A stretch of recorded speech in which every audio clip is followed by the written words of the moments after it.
영국에서 가장 안전하다고 알려진 도시, 그 평화로운 거리 한복판에서 17살 소녀가 끔찍하게 살해당했습니다. 그리고 12년 뒤 같은 이름을 가진 또 다른 여성이 똑같이 실종되는데요. 이름도 상황도 심지어 날짜까지 기이할 만큼 겹친 두 사건. 이건 단순한 우연일까요? 아니면 한 악마가 만들어낸 연쇄의 흔적일까요? 오늘 30년의 세월을 뚫고 밝혀진 진실과 여전히 풀리지 않은 미스터리를 함께 파헤쳐 보겠습니다. 이 사건은 1984년 영국 바스에서 일어났는데요. 당시 17살이던 멜라니 로드는 친구들과 밤에 외출을 한 뒤 집으로 돌아오지 않았습니다. 이 사건은 영국 역사상 가장 큰 규모의 범인 수색으로 이어졌으며 경찰은 그녀의 살인범을 찾기 위해 필사적으로 노력했지만 사건이 해결되기까지는 무려 32년이 걸렸습니다. 멜라니 마리 로드는 1966년 9월 29일 버밍엄 근처의 설리라는 지역에서 태어났습니다. 부모님은 진과 앤서니 로드였고 오빠 에드리언과 언니 카렌과 함께 자라 막내였죠. 언니는 그녀를 사랑스럽게 작은 오리 새끼라고 불렀다고 해요. 1984년 당시 멜라니는 부모님과 함께 바스의 세인트 스티븐스 클로즈에서 살고 있었는데 언니 카렌은 이미 결혼해서 두 아이를 키우며 바스에서 2시간 정도 떨어진 곳에 살았고 오빠 에드리언은 스코틀랜드에서 대학을 다니고 있었어요. 멜라니와 부모님은 2년 전에 바스로 이사해 왔는데 정말 만족하며 살고 있었다고 해요. 바스는 영국에서 가장 안전한 도시 중 하나로 꼽히고 아름다운 도시로도 유명하죠. 멜라니는 바스 하이스쿨 포걸스라는 명문학교에 다녔고 그곳에서도 매우 인기가 많았어요. 사람들과 쉽게 친해지고 모두가 함께 있고 싶어하는 밝고 긍정적인 사람이었죠. 학교에서도 인정받아 학생회 부회장으로 뽑혔고 친구들도 많았으며 남자친구도 있었어요. 스포츠도 좋아해서 학위팀에서 활동했고 공부도 우수해 A레벨 과목에서 최고 성적을 받으며 대학 진학을 기대하고 있었습니다. 하지만 안타깝게도 그녀는 그 꿈을 이루지 못하게 됩니다. 1984년 6월 8일 멜라니는 A레벨 시험을 앞둔 금요일이었어요. 그날 오후에는 친구들과 테니스를 치며 시간을 보냈고 밤에는 남자친구 마이클과 친구들을 만나 함께 시내로 나갔습니다. 금요일 밤이었으니까요. 그들은 바스의 킹스턴 로드, 일종의 유흥가로 향해 여러 발을 돌아다니다가 마지막에는 보베시 나이트클럽이라는 곳에서 밤을 보냈습니다. 그곳에서 새벽 2시까지 머물렀고 그때쯤 바들이 모두 문을 닫기 시작했어요. 친구들과 헤어질 시간이 되어 각자 집으로 향하기로 했죠. 멜라니의 남자친구 마이클은 그녀가 안전하게 귀가할 수 있도록 택시비를 내주겠다고 했지만 멜라니는 걸어서 가겠다고 했어요. 사실 그녀는 밤에 산책하듯 집에 걸어가는 걸 즐겼어요. 약간 술에 취한 상태에서 시원한 밤 공기를 쐬며 걷는 걸 좋아했죠. 그날도 여름밤이었고 나이트클럽에서 그녀의 집까지는 약 30분 정도 거리였어요. 가로등이 잘 설치된 길이었고 평소에도 자주 걸었던 경로라서 큰 걱정이 없었습니다. 하지만 참 안타깝게도 여성들이 단순히 밤에 걸어가는 것조차 마음 놓고 할 수 없다는 현실이 정말 슬퍼요. 안전하다고 알려진 바스 같은 도시에서도 여성들은 낮이든 밤이든 늘 경계하며 살아야 한다는 게 너무나도 안타깝습니다. 그렇게 친구들에게 작별 인사를 하고 브로드 스트리트에서 집으로 향하던 멜라니는 결국 집에 도착하지 못했습니다. 그리고 그게 살아있는 멜라니를 본 마지막 순간이 되고 말았죠. 몇 시간 뒤인 6월 9일 토요일 새벽 5시 30분쯤 동네에서 우유 배달을 하던 톤이라는 남성과 그의 11살 된 아들 이안이 충격적인 광경을 발견합니다. 이안이 우유병을 집 앞에 내려놓고 있던 중 피웅덩이에 쓰러져 있는 젊은 여성의 시신을 발견한 것이었어요. 현장은 정말 참혹했습니다. 멜라니는 성폭행을 당했고 26차례나 칼에 찔린 상태였죠. 경찰이 바로 현장에 도착해 증거를 보존하기 위해 주변을 통제했습니다. 그녀의 시신은 주차장 근처에서 발견됐고 경찰이 주변을 살펴보던 중 벽 선반 위에서 나무 토막이 달린 열쇠를 발견했는데 그 나무에는 멜런이라는 이름이 새겨져 있었어요. 신원을 확인하기 위해 경찰은 확성기를 단 차량을 타고 근처를 돌며 멜라니의 이름을 불렀습니다. 혹시라도 멜라니를 안다고 나서는 사람이 있을까 해서였죠. 같은 시간 멜라니의 부모인 진과 앤서니는 토요일 아침이 되어도 딸이 집에 돌아오지 않은 것을 이상하게 여겼습니다. 전날 금요일 정오쯤 멜라니가 친구들과 테니스를 치러 나가던 때 마지막으로 통화했었고 멜라니는 늘 어디에 가는지 언제 돌아오는지 부모에게 말하던 아이였어요. 그래서 집에 돌아오지 않은 건 굉장히 걱정스러운 상황이었죠. 하지만 멜라니도 17살이었고 10대들은 가끔 충동적으로 친구 집에서 자고 오는 일도 있으니 부모님은 처음에는 너무 큰 걱정을 하지 않으려 했습니다. 그러던 중 오전 9시 15분쯤 그들의 동네를 돌던 경찰차에서 확성기로 멜라니를 부르는 소리가 들려왔고 진은 그 순간 가슴이 철렁 내려앉았다고 합니다. 진은 이렇게 회상했어요. 경찰차가 지나가면서 멜라니를 부르는데 그 순간 직감적으로 뭔가 잘못됐다는 걸 느꼈어요. 진은 곧장 집 문을 열고 경찰차를 쫓아가서 차량을 두드렸습니다. 경찰관이 차를 세우고 무슨 일이시죠? 라고 묻자 진은 우리 딸 이름이 멜라니인데 아직 집에 안 들어왔어요. 라고 말했죠. 그 순간 경찰은 믿기 힘든 비극적인 소식을 전했습니다. 17살이던 딸이 무참히 살해당했다는 사실이었습니다. 진은 경찰관에게 이 비극적인 소식을 들은 뒤 경찰차에 타고 집으로 돌아가는 동안 마치 자신의 삶 전체가 이 끔찍한 범죄에 잠식당한 기분이었다고 했습니다. 멜라니는 그런 일을 당할 이유가 없었어요. 세상 누구도 그런 일을 당해서는 안 돼요. 라고 그녀는 말했습니다. 가족은 멜라니를 잃은 충격으로 완전히 무너졌습니다. 하루 전까지만 해도 함께 웃고 대화하던 딸이었는데 이제는 영영 돌아오지 못한다는 사실을 받아들이기 힘들었죠. 시간이 흐르면서 가족들은 식사조차 거를 만큼 비탄에 빠졌고 밤에는 악몽 때문에 잠을 잘 수 없었다고 합니다. 진은 멜라니와 함께 다녔던 바스의 거리들을 계속해서 걸어다니며 혹시라도 딸의 흔적을 느낄 수 있을까 하는 희망으로 헤맸다고 해요. 이 사건은 멜라니의 가족뿐 아니라 바스 지역 전체를 충격에 빠뜨렸습니다.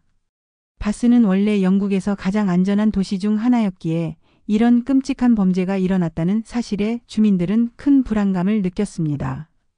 그리고 이렇게 무차별적으로 여성을 노린 듯한 범죄를 저지를 수 있는 사람이 이웃에 살고 있을지도 모른다는 공포가 지역 사회를 덮쳤죠.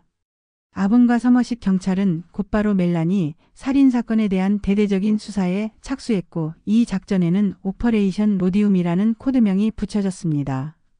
수사의 초점은 당연히 발견 당시 시신이 있던 범죄 현장이었는데 이곳은 멜라니의 집에서 불과 200m 떨어진 세인트 스티븐스 코트 인근 주차장 앞이었습니다.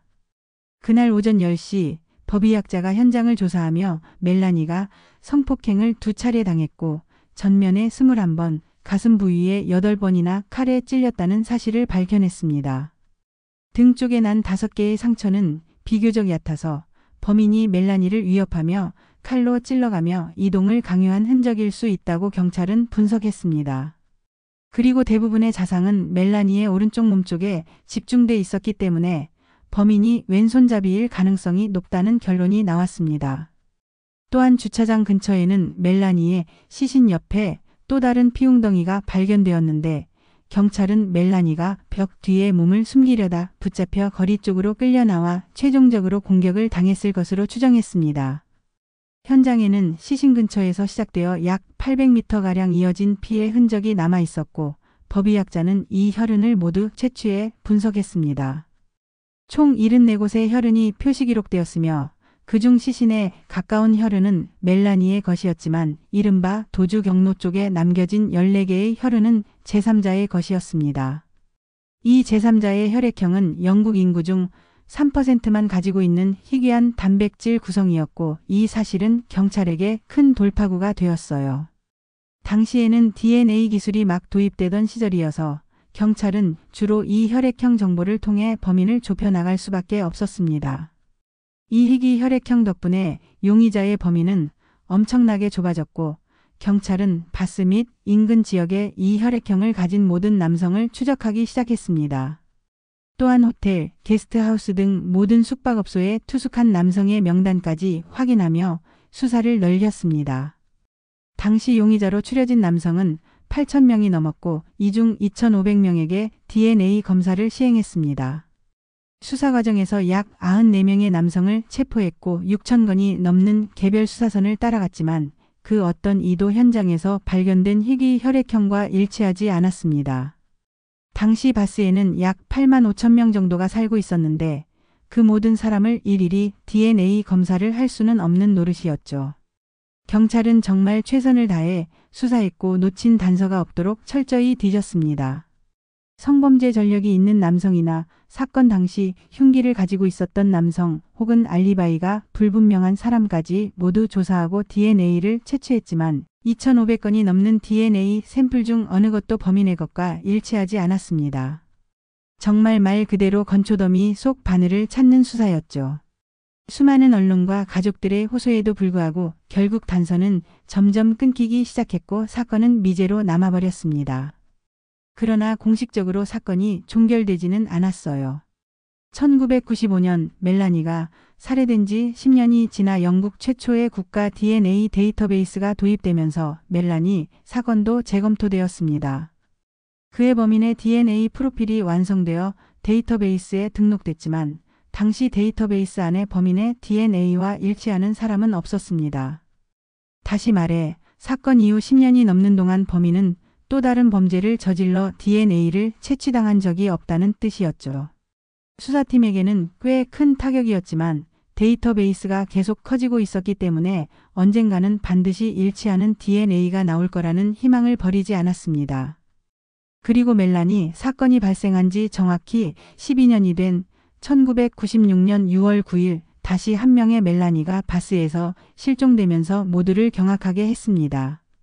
이번 피해자는 멜라니 홀로 1970년 8월 20일에 태어나 1995년에 심리학 학위를 마친 뒤 바스 로열 유나이티드 병원에서 근무하던 25세 여성이었어요. 멜라니 홀 역시 남자친구와 함께 클럽에 나갔다가 실종됐습니다. 그날 멜라니 홀은 캐딜락스라는 나이트클럽에서 남자친구 필립과 함께 있었는데 다른 남성과 춤을 춘 것을 두고 다투면서 남자친구가 먼저 클럽을 떠났습니다.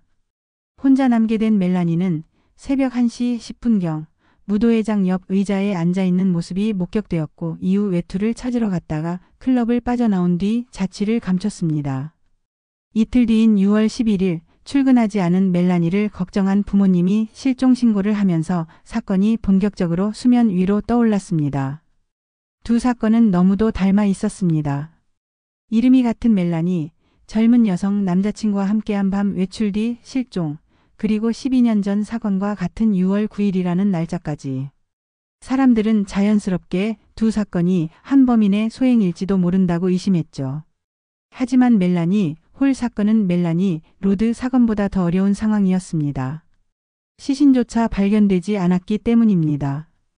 경찰은 멜라니 홀의 실종 사건을 철저히 수사했습니다. 사건 당일 주변에서 클럽에 있던 목격자, 인근에서 영업 중이던 택시기사들까지 모두 조사했고 범인 검거를 위해 1만 파운드의 현상금과 더불어 TV 프로그램을 통한 공개 수배, 피해자의 언니 도미니크의 호소까지 더했어요. 몇몇 목격자는 멜라니가 클럽을 나와 어떤 남성과 함께 떠나는 모습을 봤다고 증언했습니다.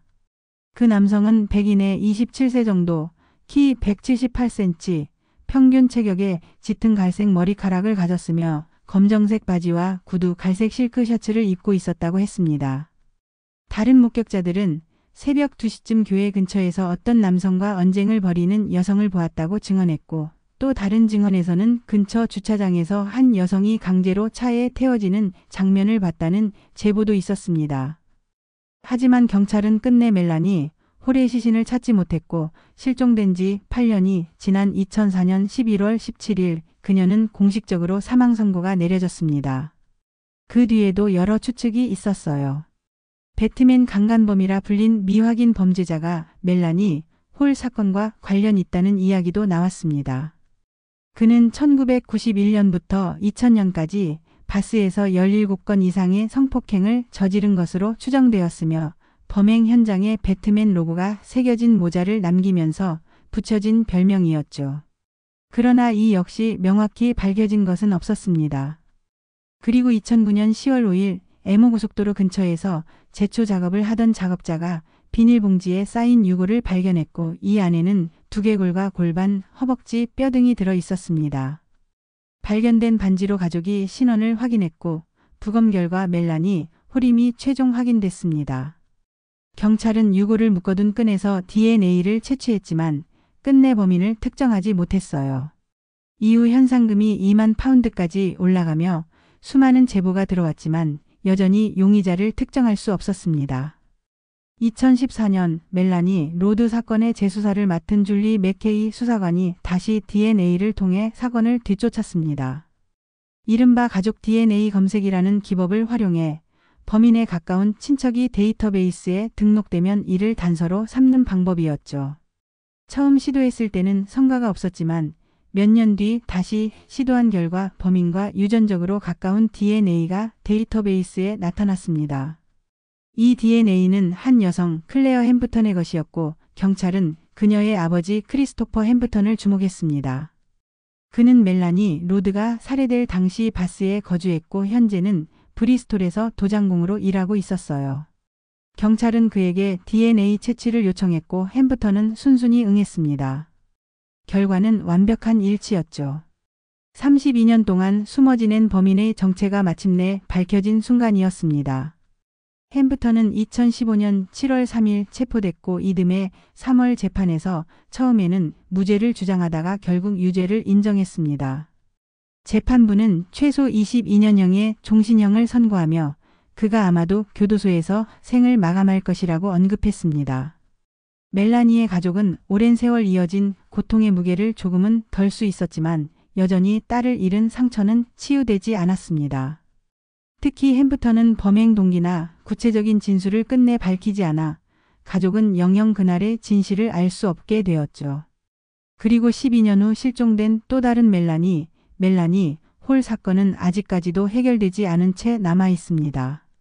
32년 만에 밝혀진 충격적인 진범의 정체, 그리고 아직까지도 해결되지 않은 또 다른 멜라니의 실종 사건. 여러분이라면 어떻게 생각하시나요? 이 두 사건은 정말 무관한 걸까요? 댓글로 여러분의 의견을 꼭 남겨주세요. 그리고 앞으로도 더 많은 미스터리한 사건들을 함께 추적해 나가고 싶다면 구독과 알림 설정 잊지 마세요.